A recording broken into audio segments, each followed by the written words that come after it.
Assalamualaikum warahmatullahi wabarakatuh. Alhamdulillahi rabbil alamin. Wassalatu wassalamu ala asyrafil anbiya wal mursalin wa ala alihi wa sahbihi ajma'in. Subhanaka la ilma lana illa ma 'allamtana innaka antal alimul hakim. Wa tub 'alaina innaka antat tawwabur rahim. Alhamdulillah, kita berjumpa lagi, ketemu kembali pada materi yang kedua ini, yaitu tentang sejarah hidup dan kepribadian tokoh pendiri Muhammadiyah. Sebagaimana sebelumnya, di bab pertama kita sudah membicarakan sejarah perguruan Muhammadiyah berdiri. Untuk bab kedua ini kita akan berbicara tentang sejarah hidup dan kepribadian tokoh pendiri Muhammadiyah itu sendiri. Langsung saja, langsung kepada sejarah hidupnya kita ya. Tokoh pendiri Muhammadiyah kita kenal adalah seorang ulama ya, yang bernama Kiai Haji Ahmad Dahlan.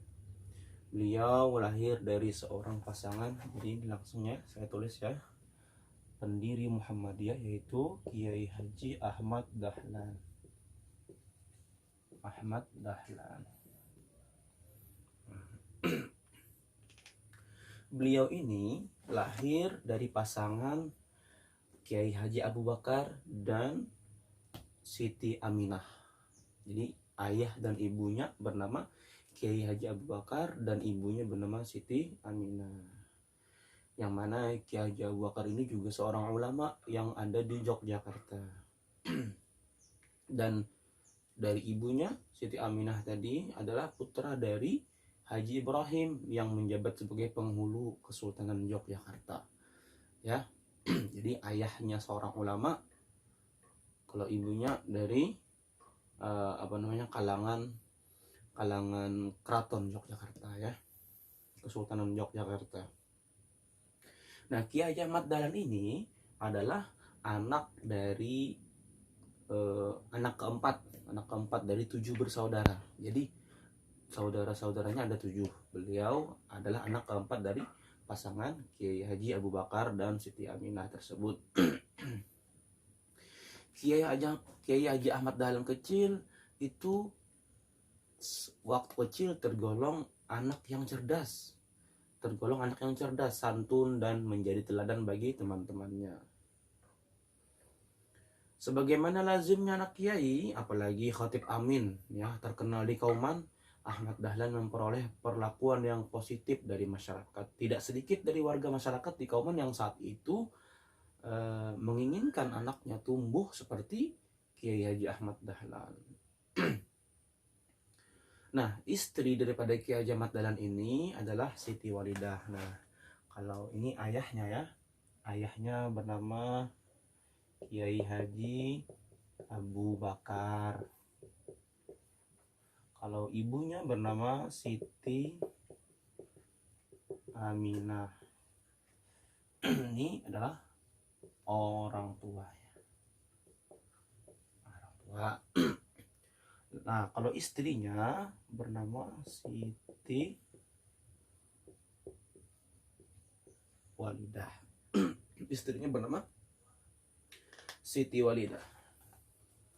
Termasuk satu rumpun nasab, yakni putra dari Kiai Haji Muhammad Fadil bin Haji Ibrahim. Nah, jadi Siti Walidah ini adalah keponakan daripada ibunya Kiai Haji Ahmad Dahlan. Jadi Kiai Haji Ahmad Dahlan ini tergolong nikah sepupu bersama Siti Walidah tersebut. Pernikahannya dengan Nyai Ahmad Dahlan dikaruniai 6 orang anak. Nah, kita hapus dulu ya. Kita hapus dulu ini tadi.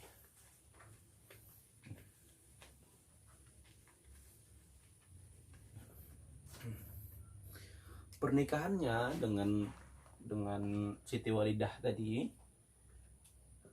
Siti Walidah ya, dikaruniai ada 6 orang anak.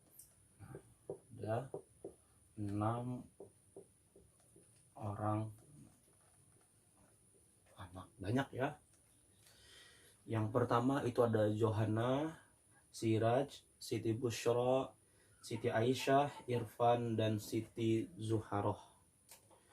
Nyai Ahmad Dahlan adalah seorang tokoh utama dari gerakan Aisyah. Nah, jadi kalau perempuan itu namanya gerakan Aisyah. Kalau laki-lakinya itu bergerak di organisasi Muhammadiyah. Kalau perempuan itu ada suatu organisasinya yang mana gerakan itu disebut dengan gerakan Aisyah. Pelopornya adalah istri dari Kiai Ahmad Dahlan, yaitu Siti Walidah. Siti Walidah ini adalah sosok istri yang setia mendampingi Kiai Haji Ahmad Dahlan hingga wafatnya Kiai Haji Ahmad Dahlan pada tahun 1923. Jadi wafatnya Kiai Haji Ahmad Dahlan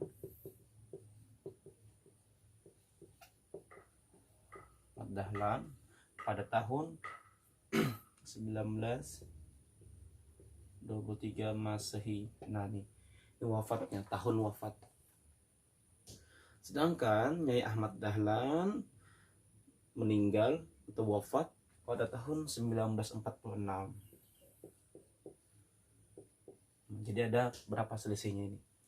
Ada selisih 23 tahun. Ya. Kalau ini meninggalnya Kiai Ahmad Dahlan, kalau ini meninggalnya Siti Walidah. Jadi di antara jaraknya ini antara wafatnya Kiai Ahmad Dahlan dan Siti Walidah ini adalah 23 tahun. Jadi cukup lama ya. Cukup lama Kiai Ahmad Dahlan dan istri itu wafatnya. Jaraknya tuh ya, cukup lama. Lanjut ya. Kita hapus dulu ya, karena ini agak kecil ya.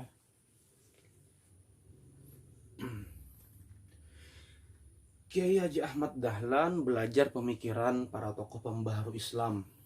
Jadi Kiai Haji Ahmad Dahlan itu banyak belajar tentang tokoh-tokoh pembaharu Islam di dunia Islam ya. Di antara tokoh-tokoh tersebut ialah ada Ibnu Taimiyah, ada Jamaluddin Al-Afghani, Muhammad Abduh, dan Rashid Ridha. Buah dari pemikiran tokoh-tokoh Islam ini mempunyai pengaruh besar pada Kiai Ahmad Dahlan. Jiwa dan pemikirannya disemangati oleh aliran pembaharuan yang kemudian hari menampilkan corak keagamaan yang identik dengan Muhammadiyah. Tujuan pemikiran ini adalah untuk memperbaharui pemahaman keagamaan. Hanya untuk memperbaharui pemahaman keagamaan, tidak membuat paham ajaran baru.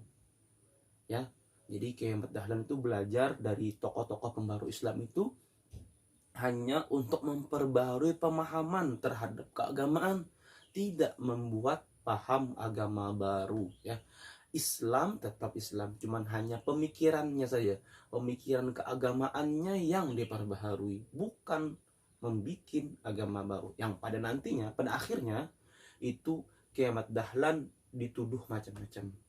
Ada yang menuduh Kiai Ahmad Dahlan sesat, ada yang menuduh Kiai Ahmad Dahlan itu adalah membuat agama baru dan lain sebagainya. Nah, padahal Kiai Ahmad Dahlan itu hanya memperbaharui pemahaman keagamaan saja.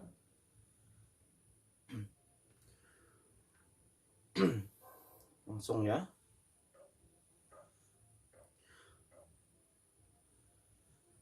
Kiai Ahmad Dahlan dengan gigih membina angkatan muda agar turut bersama-sama melaksanakan upaya dakwah tersebut.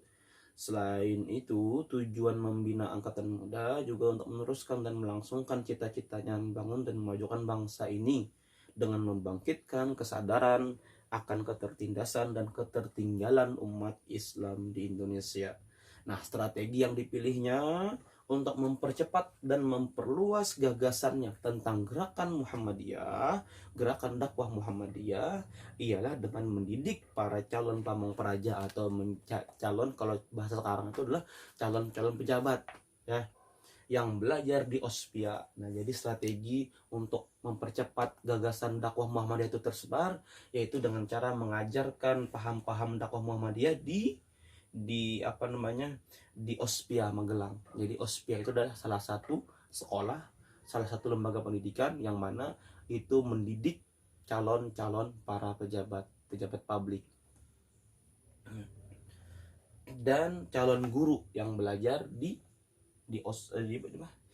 Quick School Jetis Yogyakarta. Jadi ada dua strategi Kiai Ahmad Dahlan dalam memperluas dan mempercepat gagasan dakwah Muhammadiyah tersebar, yaitu dengan satu, mengajarkan paham dakwah Muhammadiyah di Ospia Magelang.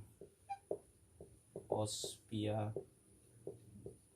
Magelang ini adalah sekolah para calon pejabat. Sekolah para calon pejabat. Nah, kalau dua yaitu di Quick School Jetis. Quick School Jetis Yogyakarta.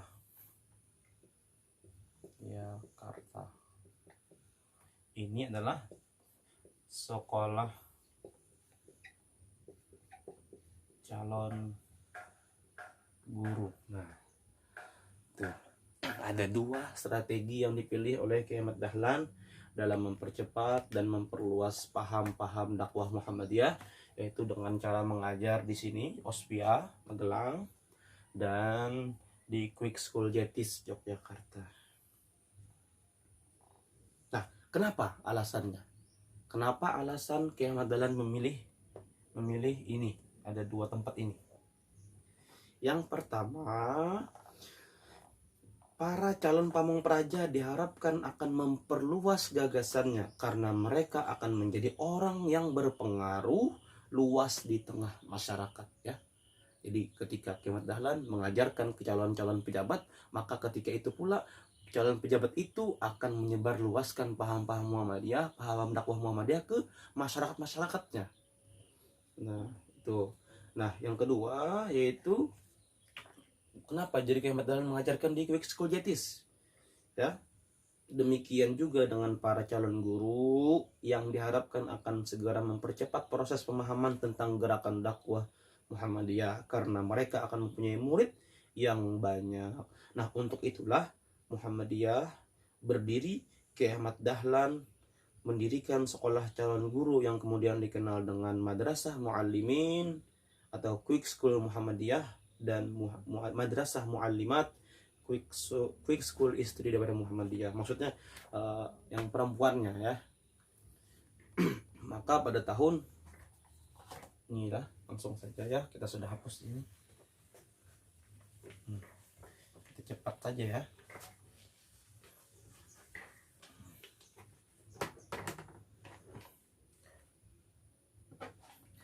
Maka pada tahun 1912, Kiai Ahmad Dahlan mendirikan organisasi Muhammadiyah untuk melaksanakan cita-cita pembaharuan Islam. Mendirikan organisasi Muhammadiyah itu tujuannya yaitu untuk melaksanakan cita-cita pembaharuan Islam, untuk melaksanakan cita-cita pembaharuan Islam itu saja, tidak ada yang lain. Kiai Ahmad Dahlan ingin mengadakan suatu pembaruan dalam berpikir dan beramal menurut tuntunan agama Islam Ia ingin mengajak umat Islam Indonesia untuk kembali hidup menurut tuntunan Al-Quran dan Al-Hadis. Nah, tujuan Muhammadiyah berdiri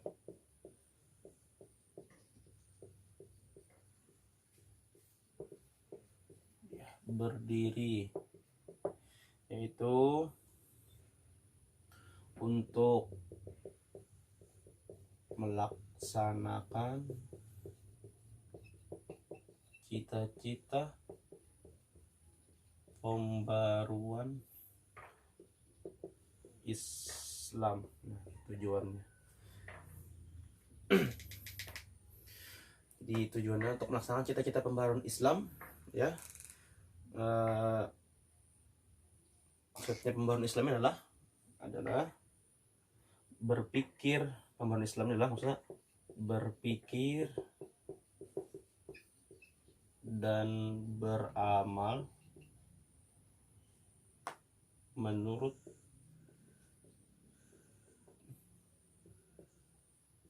tuntunan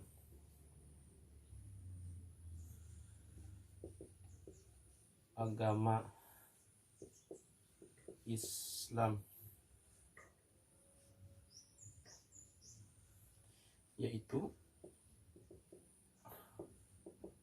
Al-Quran dan Al-Hadis. Nah, ini tujuan daripada didirikannya organisasi Muhammadiyah untuk melaksanakan cita-cita pembaruan Islam, yaitu berpikir dan beramal menurut tuntunan agama Islam, yaitu Al-Quran dan Al-Hadis. Nah, itu tujuannya. Maka pada tahun sudah ya, bus cepat saja karena memang kondisi papan tulisnya agak kecil, jadinya ya sebentar dihapus ya. Sudah hapus ya.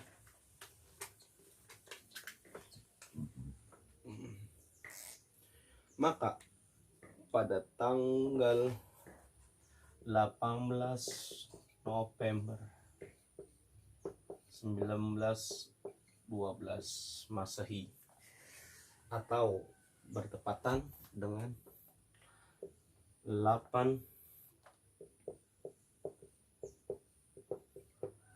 Zulhijjah 1330 Hijriah, Kiai Ahmad Dahlan mendirikan organisasi yang bernama Muhammadiyah. Nah, itu ya. Nah, ini tanggal berdirinya organisasi Muhammadiyah. Ini tanggal berdirinya organisasi Muhammadiyah. Diingat ya. Oke. Cepat saja ya. Kita habiskan materi dulu, sejarah hidupnya dulu. Nanti kepribadian tokoh pendiri Muhammadiyah di video berikutnya.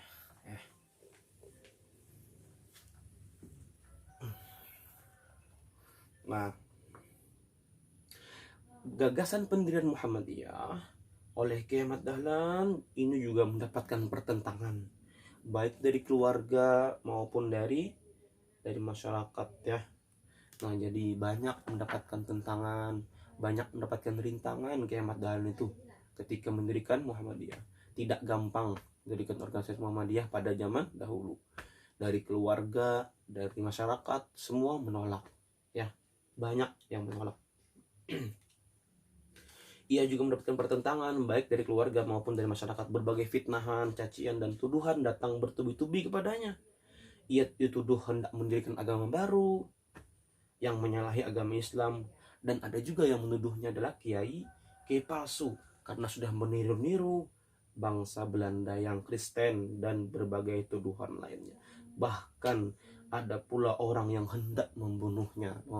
Tidak main-main, ada orang yang hendak membunuhnya. Namun rintangan-rintangan tersebut dihadapi dengan sabar, keteguhan hatinya untuk melanjutkan cita-cita dan perjuangan pembaruan Islam di tanah air bisa mengatasi semua rintangan tersebut. Gagasan pembaruan Muhammadiyah disebarluaskan Kiai Ahmad Dahlan dengan mengadakan tabligh atau menyampaikan dakwah ya ke berbagai kota, ceramah-ceramah ke berbagai kota. Di samping juga melalui hubungan perdagangan, gagasan ini di kemudian hari ternyata mendapatkan sambutan yang cukup besar dari masyarakat di berbagai kota di Indonesia. Ulama-ulama dari berbagai daerah di luar Yogyakarta saling berdatangan kepadanya untuk menyatakan dukungan terhadap Muhammadiyah. Nah, atas jasa-jasa Kiai Ahmad Dahlan dalam membangkitkan kesadaran bangsa ini, maka pemerintah Republik Indonesia menetapkan beliau sebagai pahlawan nasional dengan surat keputusan presiden nomor surat keputusan presiden, surat Kepres nomor 657 tahun 1961. Nah, jadi ini surat keputusan presiden yang menyatakan bahwa beliau adalah pahlawan nasional, ya, diangkat sebagai pahlawan nasional.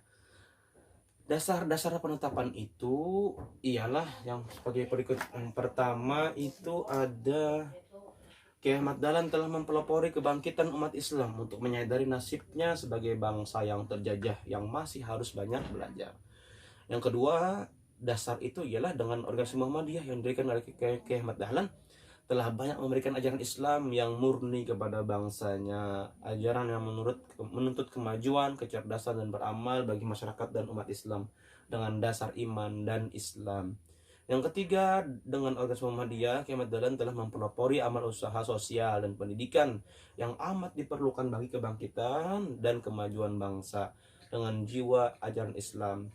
Yang keempat, gerakan perempuan Muhammadiyah Aisyah, ya, telah mempelopori kebangkitan perempuan Indonesia untuk mendapatkan pendidikan. Nah, itulah dasar-dasar penetapan kenapa jadi Kiai Ahmad Dahlan itu diangkat menjadi pahlawan atau ditetapkan sebagai pahlawan nasional. Itu ada 4 dasar-dasarnya, ya. Nah, mungkin cukup sekian dulu untuk sejarah hidupnya. Di video berikutnya kita akan bahas lebih jauh tentang kepribadian tokoh pendiri Muhammadiyah, yaitu Kiai Ahmad Dahlan tadi, ya. Nah, mungkin itu dulu yang dapat saya sampaikan. Terima kasih banyak atas segala perhatiannya. Hadanallahu wa iyyakum ajma'in, dan terima kasih banyak telah menonton video ini sampai selesai. Dan jangan lupa subscribe, like, and comment. Oke, terima kasih banyak. Assalamualaikum warahmatullahi wabarakatuh.